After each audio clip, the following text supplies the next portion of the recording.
Olá, meu nome é Guilherme, eu sou aluno de mestrado do PPG de Fisiologia da URGS e hoje eu vou falar um pouco sobre o metabolismo do cálcio. A concentração sanguínea de cálcio é de 10 mg por decilitro. 40% desse cálcio está ligado a proteínas e 60% circula na forma livre. Desses 60% que circulam então na forma livre, a maior parte é ionizado e uma menor proporção ela está ligada a ânions. O cálcio, basicamente, ele está localizado em 3 compartimentos do organismo, e cada um desses compartimentos vai desempenhar um papel diferente na homeostase do organismo. 99% do cálcio está localizado nos ossos e nos dentes, sendo o tecido ósseo o principal reservatório de cálcio no organismo. 0,9% está localizado no interior da célula, esse tendo importância na contração do músculo esquelético e participando no envio de sinais como segundos mensageiros. E apenas 0,1% está localizado no meio extracelular, esse tendo importância na liberação de neurotransmissores durante as sinapses.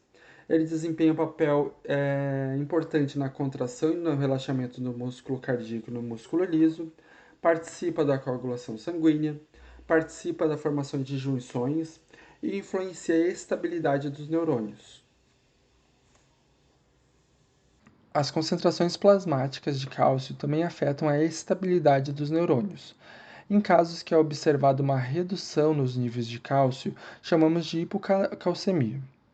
A hipocalcemia ela pode aumentar a permeabilidade da membrana ao sódio, tornando os neurônios hiperexcitáveis, fazendo com que haja uma maior facilidade na geração de potenciais de ação, tornando os neurônios cada vez capazes de promover descargas até mesmo de formas espontâneas.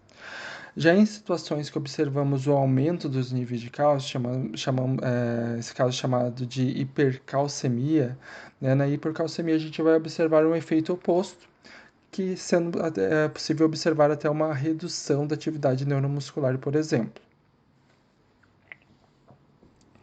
A principal reserva de cálcio do organismo, ela está localizada no tecido ósseo.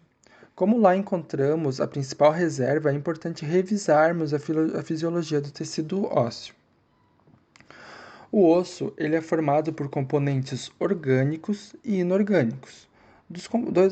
Desses componentes inorgânicos, a gente pode destacar principalmente o cálcio e o fosfato, que serão responsáveis pela formação de cristais de fosfato de cálcio, que formarão então a hidroxiapatita.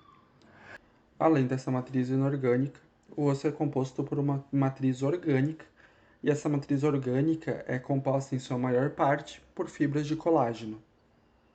Os cristais de cálcio, então, né, que chamamos de hidroxiapatita, eles se depositarão então nesse esqueleto de colágeno, fazendo com que haja essa calcificação, né, desse colágeno, fazendo com que o osso ele traga as características que conhecemos.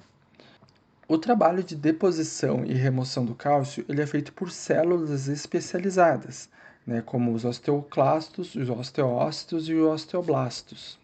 Os osteoblastos eles são células formadoras de ossos. Elas produzem enzimas e osteoide. Né? O osteoide é uma mistura de colágeno e proteínas, a qual a hidroxiapatita ela vai se ligar. Quando os osteoblastos eles formam um osso, então eles são convertidos em uma forma menos ativa, que a gente chama de osteócitos, né? Que entra nesse segundo quadro que eu destaquei. Já a reabsorção do tecido ósseo, ou a degradação dele, é controlada pelos osteoclastos, que são células grandes, móveis e multinucleadas. Essas células elas são responsáveis por dissolver então o tecido ósseo. Para que isso aconteça, a região central do osteoclasto ela secreta ácido hidroclorídrico com a ajuda de anidase carbônica e H+ATPase. Então, os osteoclastos eles secretam então enzimas proteases que vão atuar em um pH mais baixo. A combinação de ácido e de enzimas vão dissolver a matriz calcificada da hidroxiapatita e seu suporte de colágeno. E o cálcio derivado da hidroxiapatita, ele torna-se um cálcio ionizado, que vai então para entrar na circulação. A fisiologia do metabolismo do cálcio e do fosfato, a formação dos ossos e dos dentes, bem como a regulação da vitamina D, do paratormônio e da calcitonina, elas estão intimamente interligadas. A concentração extracelular do cálcio iônico, por exemplo, ela é determinada pela interação da absorção intestinal, da excreção renal e da captação e liberação óssea desse elemento. Cada um desses processos, por sua vez, ele é regulado por hormônios, né, como a vitamina D, o paratormônio e a calcitonina. Em situações que há uma redução dos níveis de cálcio, ocorrerá a ativação dos receptores sensíveis ao cálcio localizado na glândula paratireoide. Essa glândula ela está localizada atrás da glândula tireoide, sendo assim a redução dos níveis de cálcio faz com que a paratireoide libere o paratormônio. O paratormônio ele vai agir então no sistema renal, aumentando a reabsorção de cálcio e também no tecido ósseo, promovendo a maior reabsorção de cálcio no tecido ósseo por ativação dos osteoclastos. O paratormônio ele também vai promover a ativação da vitamina D, que irá atuar aumentando a absorção de cálcio no intestino. Então, só para resumir, o paratormônio ele é sintetizado e armazenado nas células da paratireoide. Ele funciona através de um sistema de retroalimentação negativa. Então, conforme aumenta os níveis de cálcio no plasma, a gente vai observar a redução da secreção do PTH. O principal estímulo para a secreção do PTH é a redução dos níveis de cálcio no plasma, e o seu principal efeito biológico é o aumento da concentração de cálcio no plasma. Então, aqui, só para resumir, o principal estímulo para a secreção do PTH. Quando a gente observa uma baixa circulação de cálcio no plasma, a gente vai observar que as glândulas da paratireoide vão aumentar a secreção do PTH. Então, o PTH ele vai agir então principalmente sobre os rins e sobre os ossos e de forma indireta no intestino, através da ativação da vitamina D, que vai fazer com que haja um aumento da absorção de cálcio no intestino. O calcitriol, também chamado de 1,25 de hidroxicolecalciferol, é uma forma ativa da vitamina D. Essa a gente pode receber através da dieta, mas ela também é sintetizada pela ação da luz do sol na pele. A vitamina D, por sua vez, ao passar pelo fígado, ela vai ser convertida em 25 hidroxicolecalciferol, e esse, por sua vez, ao passar pelo rim, então ele vai se transformar na forma ativa da vitamina D, que é o 1,25 de hidroxicolecalciferol, que também é chamado então de calcitriol, para facilitar.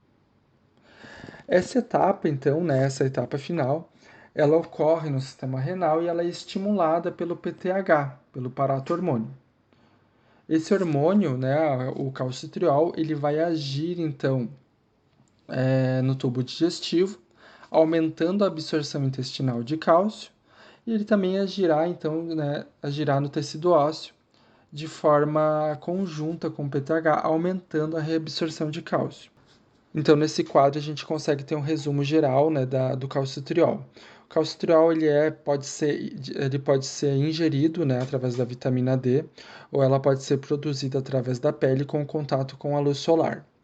O controle da secreção, então, se dá pelo aumento do PTH. O aumento do PTH faz com que o rim converta mais 25 hidroxicocalciferol em calcitriol.